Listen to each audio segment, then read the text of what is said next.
Peter Cardallo, thank you very much for giving us that insight and explaining that to us so clearly. We now move on to the Middle East, where Iran's National Security Chief Ali Larijani is on a regional tour, meeting senior officials, including Iraqi Foreign Minister Fouad Hussein, amid growing tensions over Hezbollah disarmament in Lebanon. In Iraq, Larijani signed a joint security agreement and discussed regional security and the Israel-Hamas conflict.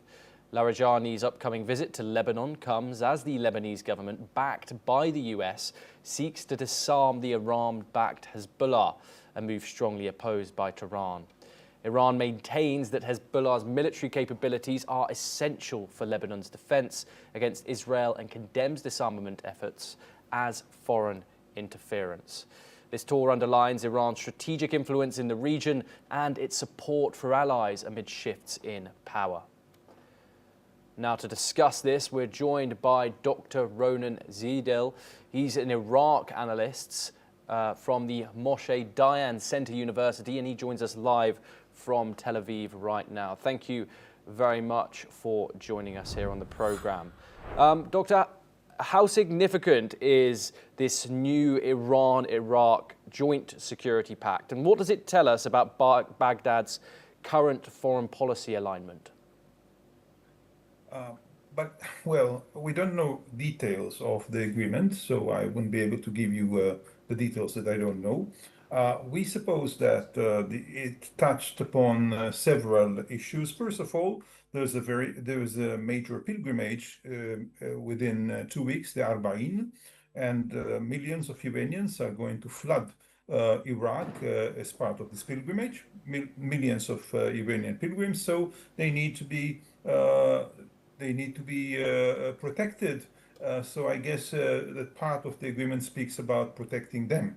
Then I suppose that they also touch upon two subjects which are very important for the Iranians, and one subject which is important for the Iraqis. I wrote about it today.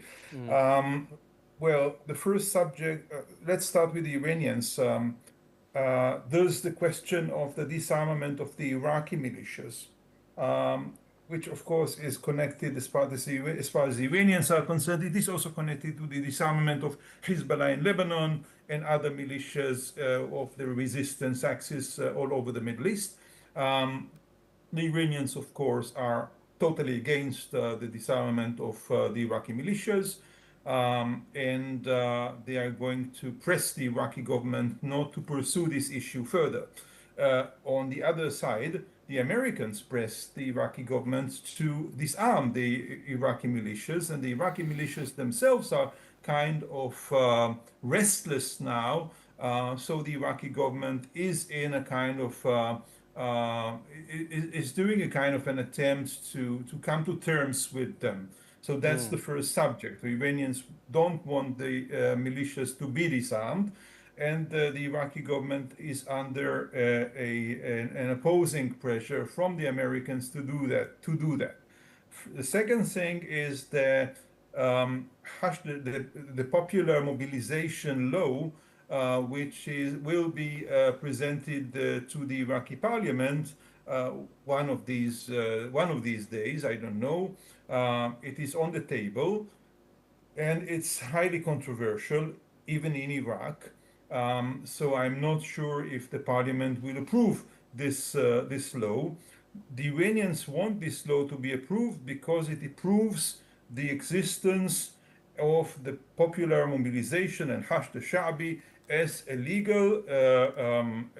legal institution in Iraq. The Americans, on the other hand, are against the approval of this law and against this law in general, because this law legitimates or gives legitimacy to an organization which includes a major terrorist element, which are the militias. So the Iranians are going to push these two subjects and discuss it with the Iraqis. I'm not sure if they reached an agreement on that.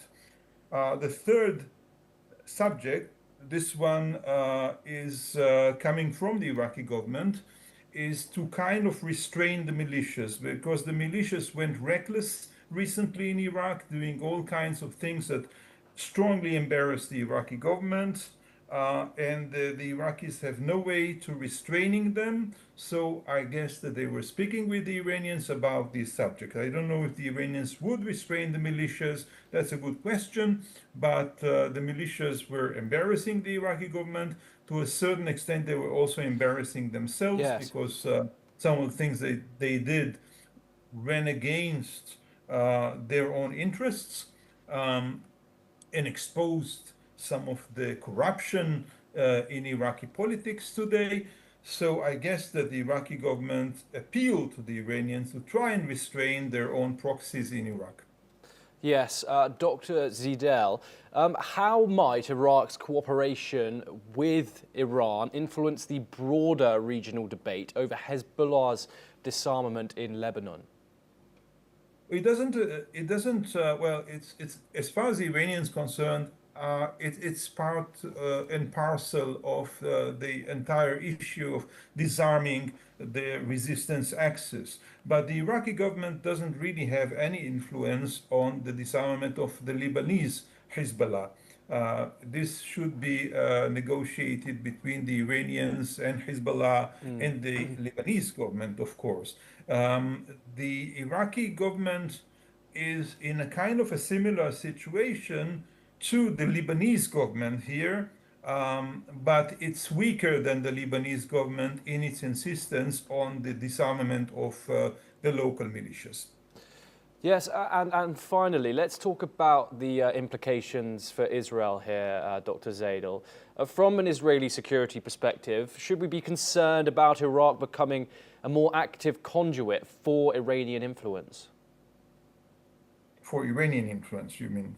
Yes, Iranian influence, yes. Iranian influence.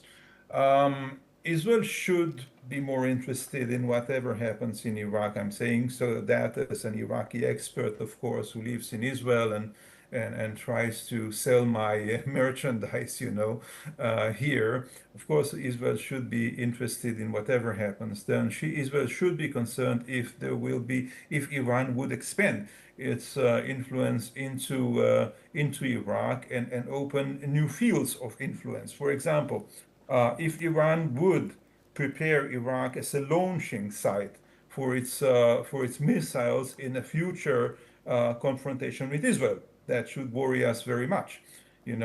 Second, if the Iranians are going to use their proxies in Iraq to change the Iraqi government or to influence the Iraqi government by staging a coup or something like this, that's a possibility. It's a remote possibility now. It's not going to happen in the immediate future.